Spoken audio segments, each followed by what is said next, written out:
This is The Blueprint, brought to you by Executive Platforms.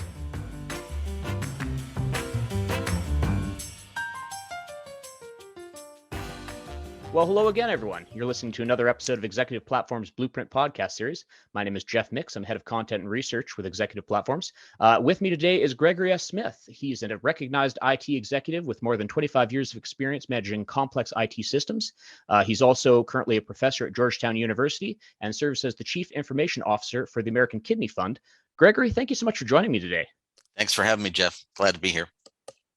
Now, Gregory, how you first came to my attention, actually, I was having a conversation with some people who support our North American Manufacturing Excellence Summit, and they had read or had heard that you were coming out with another book. They were very excited about it, and they said, have you heard of Gregory S. Smith's new book, The New Normal in IT, How the Global Pandemic Changed Information Technology Forever? Now, I don't want to get straight into the book. I think maybe people listening would be curious, who you are, what led you to write this book. Could you tell us a little bit about yourself and how we came together today? Sure. I am a formally trained computer scientist out of one of the United States top 10 comp sci programs. I won't give you the date because that'll probably age myself just a tad. I've been in the technology field for 30 years now, and as a sitting CIO for 22 straight in a variety of different sectors, from working in defense, financial services 100.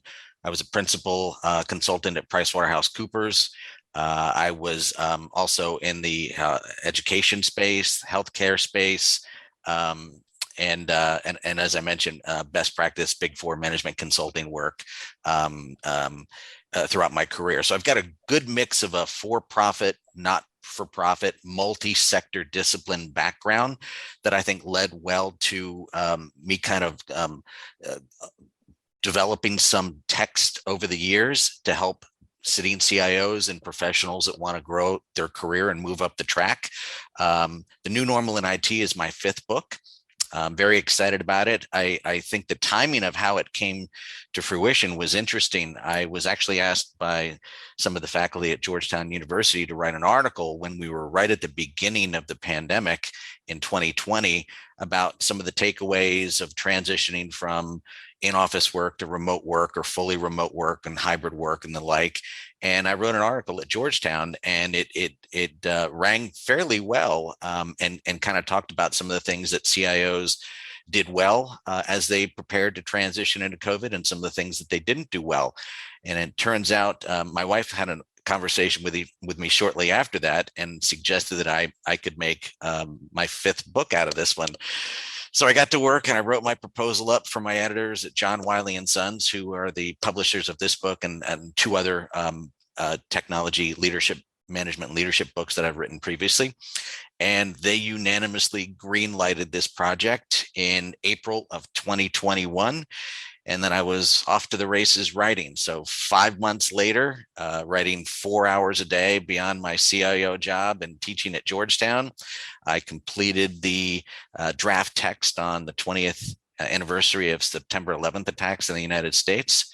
And then we started the review process and the copy editing process and the design process for the cover. And lo and behold, it came out right on time, end of February, early March of 2022. And has been very well received in the markets to date. Absolutely. As I mentioned, I was having a conversation with someone about this, and I think that was April in Chicago. So already there were people who were talking about it. I'm so pleased we get a chance to speak today a little further.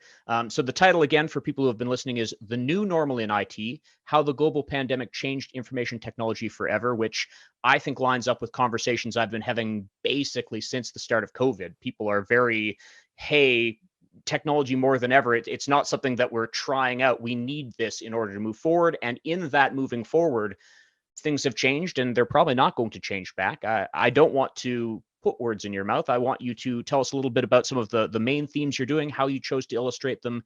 What is the book actually about in the brass tacks? I have a couple key themes. There are some technology themes, and then there are some business adaptation themes that really leap forward out of the book. The three main technology-based themes are cloud, mobile, and cybersecurity.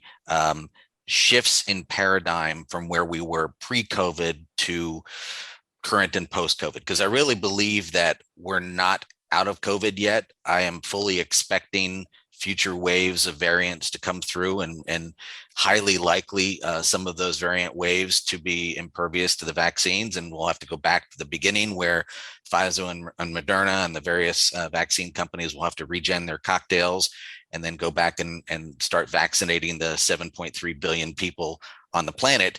And try and do that in an expeditious way where you're still allowing for booster shots at an appropriate frequency of time. That's one of the challenges of why the variants are still occurring, is the lower vaccination rates in some of the developer nations. And that's why we're going to continue to see them. BA4, BA5 are currently circulating now.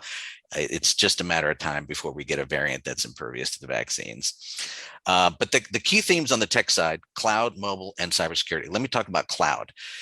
We were very well mature on the cloud side. I think both infrastructure as a service and software as a service pre-COVID, pre-2020 March timeframe. What we weren't seeing from a maturity standpoint were some of the derivations of cloud models: disaster recovery as a service, security operations center as a service, data as a service, business intelligence as a service. So we're now seeing some hybrid cloud models start to evolve beyond the two mainstream, or really three mainstream: platform, infrastructure, and software as a service, with software as a service really controlling the bulk of the market share. So I think the cloud model has evolved and is shifting a bit into some new hybrid models.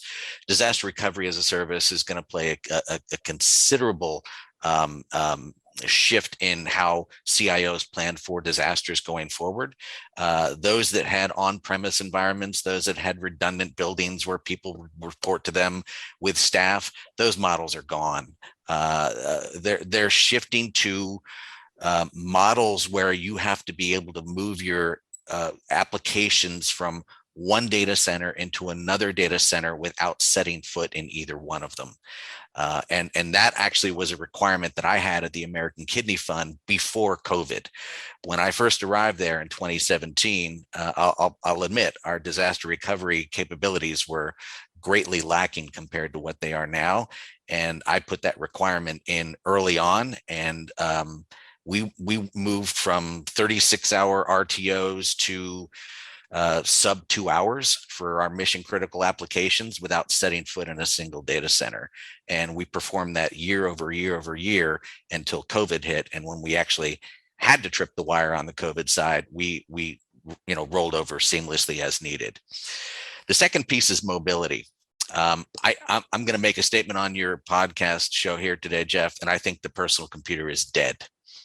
Organizations that still think that they're going to, with some level of recurring frequency, bring staff back into their offices and keep them there running on assets that only reside in those corporate facilities, are not thinking clearly.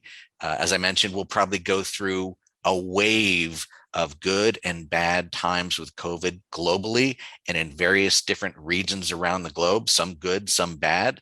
I'm actually planning for periods of hybrid work, periods of remote work, and periods of optional hybrid work, depending upon the severity of the COVID numbers in the various regions where our employees are operating. So I think mobility is going to be key for organizations to start planning for from a procurement process. Secure VPN, secure remote access solutions are going to be the new normal. Collaboration capabilities in the cloud, online-based, SaaS-based project management and collaboration capabilities are going to be the new normal, because we are going to be in an environment where we're going to have interruptions to business operations around the globe for a decade, if not longer. The third piece is cybersecurity.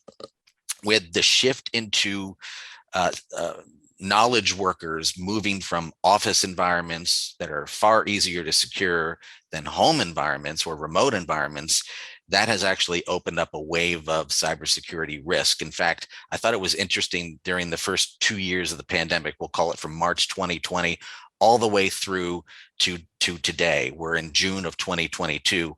We've had more cybersecurity activity on the ransomware, the crypto locking front across the globe, because criminals and nations, sponsor states that have cyber activities have taken advantage of some of the weaknesses that organizations had to push these technologies out and do it quickly without thinking on the cybersecurity defenses on the front side of those decisions. So cybersecurity is a new war front for CIOs and CISOs, chief information security officers, and they're going to have to start learning how to play offense as opposed to defense. We have a whole new suite of tools and capabilities in the organization that I serve as the CIO. We are very, very aggressive on cyber, everything from managed detection and response to very sophisticated artificial intelligence-based tools on the email front, looking for ransomware capabilities. We have provisions that we can roll back virtual servers to within 5 seconds if we're ever hit on a ransomware crypto lock. We geographically IP block regions or countries that have risky operations, or we know that they have cybersecurity sponsors of those actions in those regions. We block them at our firewalls, our VPNs, our websites, our email platforms, you name it. So we're very aggressive on what we've put in place over the last 2 years, and that's because the threat levels have evolved since COVID hit, with the disbursement of human and technology resources outside of the traditional corporate data center that are a bit easier to secure. So those are the 3 kind of technology focuses that I talk a lot about in the book. Some of the workforce or business related themes that come out of this is the hybrid workforce. I mean, we're all hearing statements by some CEOs, whether they're large investment banks in New York that are requiring their staff to come back into the office if they want to be paid New York wages. We've heard Elon Musk pretty much throw the gauntlet down with his staff on Tesla. Get back into the office at least 40 hours a week before you even consider any virtual or remote work, or we'll consider your resignation effective. I think those types of decisions are going to be a little bit short-sighted, because as I said, it might appear that we've kind of come out of the woods of COVID and things have kind of gotten back to normal, but they haven't. I'm sitting here talking with you today, and we have gone to an optional hybrid model at the American Kidney Fund because the numbers in Montgomery County, Maryland, have tripped a threshold where the level of COVID infections in the organization were starting to become of concern for the executive team. So we made the decision to basically push folks back to a remote environment with the option that you could come into the office, but with the caveat that if you did, you'd wear your mask and you'd follow a series of safety precautions. We're not out of the woods on this. And for CIOs that think that we're out of the woods, they're going to be gravely mistaken when we go into each fall cycle, where the weather gets colder, people go back inside. You've got the combination of the flu, and COVID will rear its head again. As I mentioned, in addition to the variants that are going to come out of developed nations that have horrific vaccination and even worse boosted rates for vaccinations. So we're expecting a hybrid workforce of good and bad times for at least a decade, if not more. And I think what comes with that are new priorities for CEOs and potentially new ways that CIOs can establish key performance indicators to monitor what matters today. I'm actually reevaluating the KPIs for IT that we use to really track what matters and how we perform against those metrics. And we're seeing a shift in some of those KPIs. They're moving from more traditional IT operational and mission, system availability types of KPIs to hybrid APIs, like KPIs like what is the staff satisfaction with remote access tools? What's staff satisfaction with the tools for collaboration and project management, given that we're going to be in a hybrid environment where some are in the office, some are not, or we're all working remotely, or maybe one day we do go back to being in the office all at the same time. I highly doubt it, because I think the workforce has gotten the taste of remote work and they're not going to go back. All you need to look at are some of the statistics for the companies that are trying to pull them back, and they're losing staff faster than they have expected to lose them. So this is, prior to any type of a major country level recession, the employer has the advantage today. I think when companies move into a recession, the employer starts to regain some of that control. But as it stands right now, the employer is not in control. The employee is in control of their destiny. If a company tries to pull back on too many days mandated back in a corporate office environment, they're going to walk and they're going to find a company that will pay them the same, if not more, to work less time in the office. You combine some of the other economic indicators that you see flashing red, inverted yield curves, $5.50, $6, $7 a gallon of gas in California. People can't afford to drive an hour and a half each way to the office and lose the productivity time. I think that's one of the interesting insights that came out of the pandemic work. There were a lot of old school CEOs that were afraid of pushing staff remote because they felt that they were going to lose control of productivity and results. The opposite happened. We were extremely productive. Staff actually contributed more time because they were spending less or no time getting ready for work and driving to work. Hour and a half average commute in the United States round trip. And, I was finding in my research that employees were giving back 45 minutes, if not more, of that hour and a half to the company in work time. So the productivity numbers shot up as opposed to shot down. So KPIs are going to evolve. The way that we work is going to evolve. The control that companies have on their ability to set policy for people to return to offices will evolve. And I think as a result of that, you're seeing that the role of the CIO now and CTO is being elevated. We could not have gotten through this pandemic without two types of resources: the medical resources and the essential, first responders that got us through the worst parts of the pandemic when there wasn't a vaccine, and the IT folks that helped transition companies almost overnight into a hybrid or a fully remote environment, are really the unsung heroes of the business world, because the IT pros are the ones that got companies back on their feet. I know organizations that prior to COVID hitting had software development initiatives that were directly targeted on-premise based types of installations.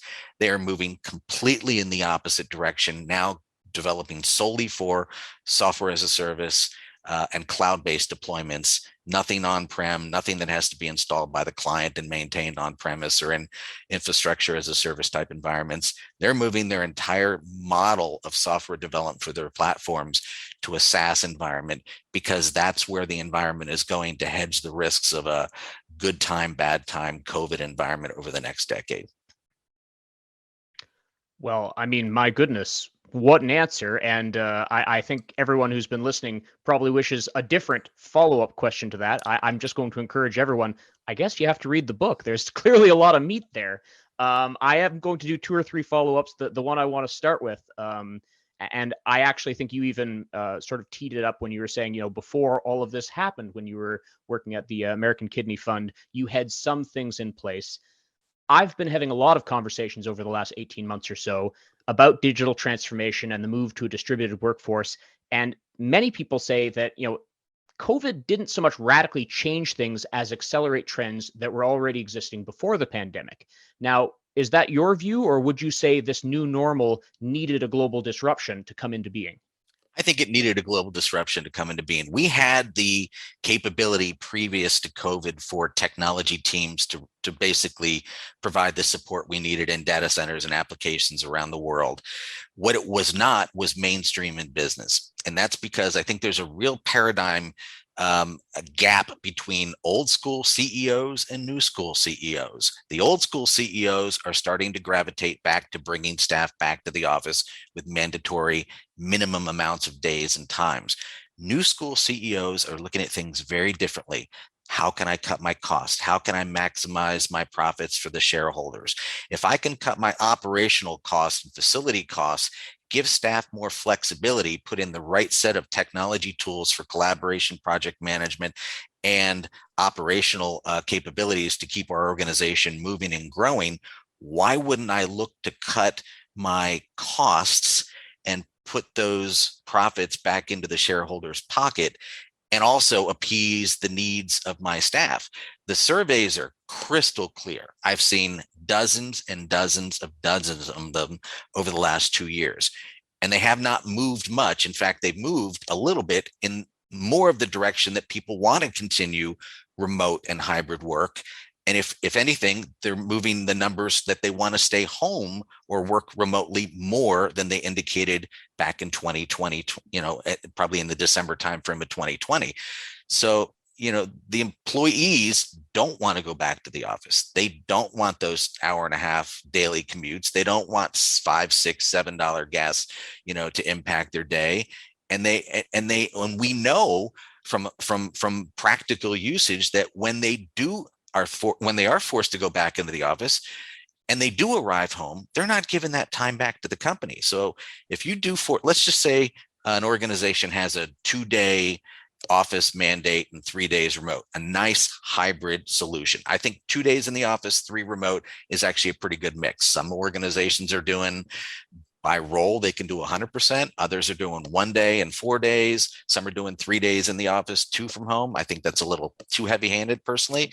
But the ones that are pushing more of that office work, we're finding that when staff get home at 7 o'clock after traveling, in rush hour and picking up dry cleaning and doing all the things that they used to do prior to COVID, they're no longer logging on to the corporate VPN and the remote access solutions that the company has and giving time back. But they would, and they are on the days that they're working remotely because they have a much more flexible environment and they're being more productive from working from home. So this is a dilemma for old school, new school CEOs.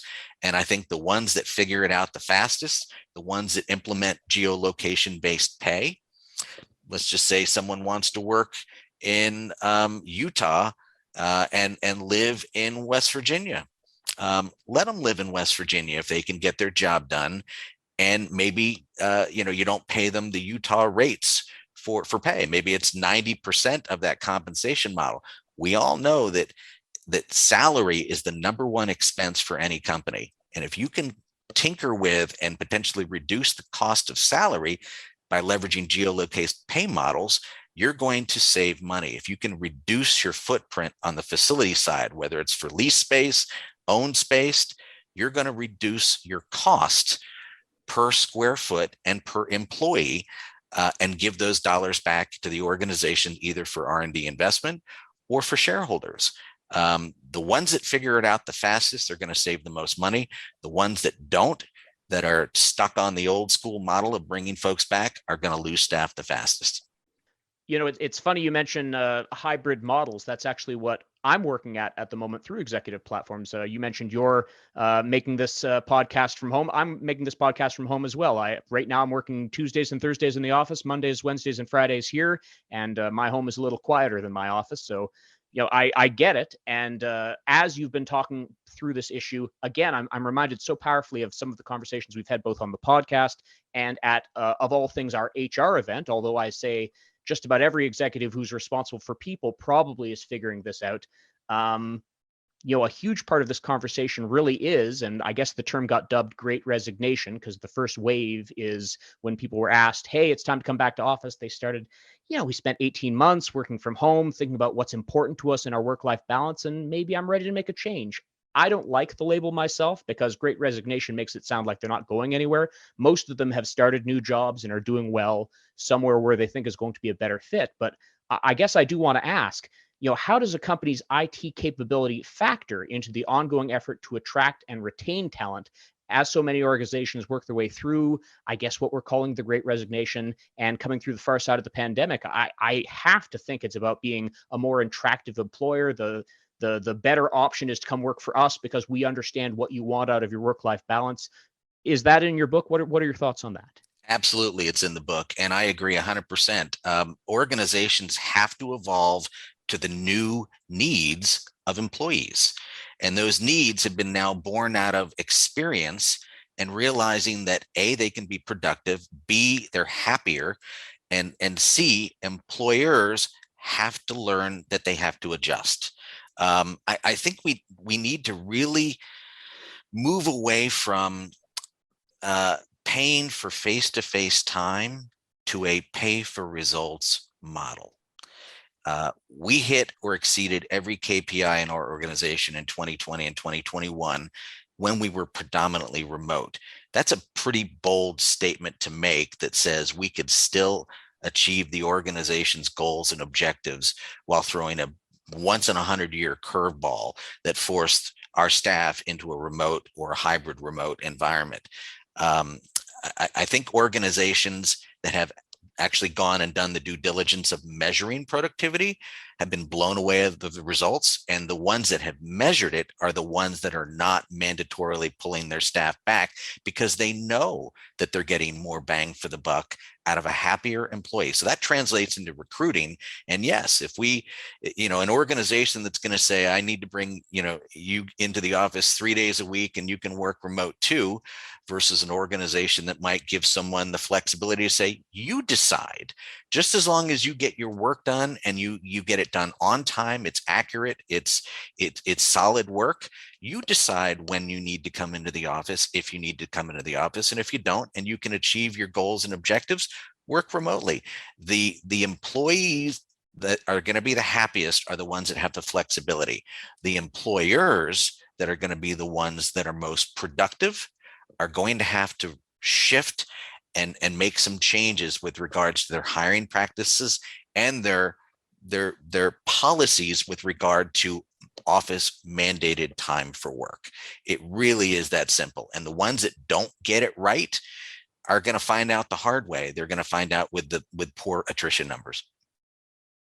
So in addition to IT supporting distributed workforces and remote work, I think it's also empowering leaders to rethink how they think about risk, crisis management, disaster recovery, worst case scenario preparation. Can you speak about that? Yes, I think the whole preparation for business continuity, crisis management, disaster recovery models, and plans for organizations have been turned upside down in the last 18 to 24 months. Organizations that relied more on physical locations and on-premise data centers with people doing the work in certain locations or forcing people to go to alternative work sites in the event that one of their primary offices was inaccessible from a fire or a flood, which is traditionally what most IT professionals are planning for, not a global pandemic where they're really not supposed to be circulating with other people. Are finding out the hard way that model has now been turned upside down. The disaster recovery as a service model is exploding today. You're seeing consolidation of data centers that are owned or leased, the colos of the world. And I think people are shifting to cloud-based, whether it's software as a service and integration through web services on the data side, to true disaster recovery as a service models for recovery. You're going to see less physical infrastructure and less requirement that people need to be on site, plug-in cables in, switching ports on routers and switches, et cetera. They're going to have to develop their models for implementing crisis management and disaster recovery where they're not expected to be there. And the best practice organizations are going to do exactly what the American Kidney Fund did, which is to mandate that those cutover tests that you do, whether it's semi-annually to annually for your disaster recovery cutovers, are mandated that you cannot set foot in either data center. You've got to be able to do it remotely. And that really benefited the American Kidney Fund as we went into the early portion of 2020 in March, when we literally went lights out. And it was literally, we started talking about the potential impacts for COVID in February, and mid-March, we were gone out of the office. And that was a very common activity that happened across the world. This thing didn't slowly creep up on us. It came upon us very, very quickly, and organizations had to pivot on a dime, and some that were not prepared properly for good disaster recovery or crisis management programs got bitten badly. I know many CIOs that were fired because they were not properly prepared for a worst case business continuity disaster recovery solution. We got lucky in that we were planning for worst case scenarios that just happened to work out for a global pandemic. But I know that the typical IT response for BCP and DR is not 18 months to be planning for being offsite or out of the office. It's more like 30, 60, 90 days before you're looking at alternative locations. And anybody that had the old school models of DR and business continuity really got caught with their pants down. It's so interesting that you position it as, the business continuity as a 30-day or 60-day exercise. We actually had a speaker from Cameo come out to one of our virtual events while we were doing virtual events during the pandemic, where their company was in the process of switching corporate headquarters when the pandemic hit. They hadn't signed the new lease yet, and they had people working remotely, and they thought, well, this is going to be a couple months and then we'll move into the new building, but they held off on signing. Their old corporate headquarters was literally torn down in the interim, and they've decided we don't need a corporate headquarters. We will rent event spaces if we ever need all of our employees to be in the same place, but we're going to figure this out. So yes, I think you're right that business continuity and disaster management has moved on from the building got flooded, we'll figure something out, into, well, what do we do when the nature of the business changes? So in that spirit, I guess the next question I have is on behalf of the CTOs and CIOs who are listening. What do you believe are some of the biggest challenges and opportunities that are still to be worked out as we figure out and define this new normal of work? What should they be working on right now to make sure they are effectively positioned to navigate this altered business landscape? Sure. I think some of the biggest challenges are cybersecurity. As organizations are shifting applications, products, and services from on-premise to cloud services, and as the workforce is continually vacillating between in-office, remote, or hybrid remote, I think that the combination of those two events will cause organizations to double down, look at the threats, see where their industry is with regards to the threats, and then start taking a little bit better inventory of some of the software and service capabilities that are available on the markets, such as managed detection and response, and some very aggressive AI-based email filtering tools that can do wonderful things like geographically IP block risky countries. We block 37 in our email platform. I block over 100 on our firewalls, VPNs, and secure portals. And I think they need to really go back and do a risk assessment of cyber as their strategies have shifted as a result of actions from the pandemic. On the opportunity front, I think organizations have a significant opportunity to have higher productivity and output if they relook their corporate policies, including things like geolocation-based pay, more flexible remote office types of policies, and hiring policies that will better position them to get the best talent that can produce the highest output at the lowest cost, and retain that talent. The companies, as I mentioned earlier, that are tightening the screws a bit and trying to go back to those old school, pre-pandemic days, they're the ones that are going to lose the top talent the fastest. And there are many options out there for them to go to. They can start their own organizations. They could start, do freelance consulting. The Great Resignation, as you put it, is really not a resignation. It's a reshuffling of the deck chairs of what they're doing. And I think the employee has more control than the employer at this time of the equation.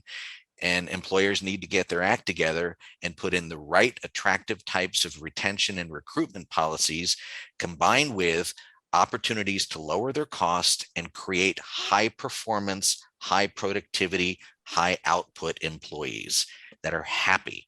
They'll tell you when they're not happy, but there's a significant opportunity to leverage something like a terrible pandemic where millions of people died all around the globe. They're continuing to die today. We can take this as an opportunity to really look at how we can position the business sector, especially the knowledge worker in business sectors globally, to take advantage of opportunities to where we can have a higher productivity environment for staff, higher profits, lower costs, more flexibility for staff, and all in all, retaining your top talent is going to be the key metric for many organizations, especially on the HR side from a KPI standpoint, if you want to hit your organization's goals. I think anybody who has been listening this far along probably is planning on buying the book, so I'm going to remind them of the title. It's The New Normal in IT, How the Global Pandemic Changed Information Technology Forever by Gregory S. Smith. Before I let you go, Gregory, I have to ask, because you mentioned up at the top, this is actually your 5th book. What are you working on at the moment? I mean, this seems like, as you said, a very timely book. You came out with this while the pandemic was happening, putting in an extra, 4 hours a day until the job was done. I think you said it was about 5 months to get the draft together. What are you working on now? Well, now I'm actually working hard on doing my day job, as I always have been for the American Kidney Fund as the CIO. I have taken the summer off from teaching, so I am looking forward to getting back into the classroom in the fall. I have 2 classes lined up at Georgetown University. I teach in the technology management graduate program there.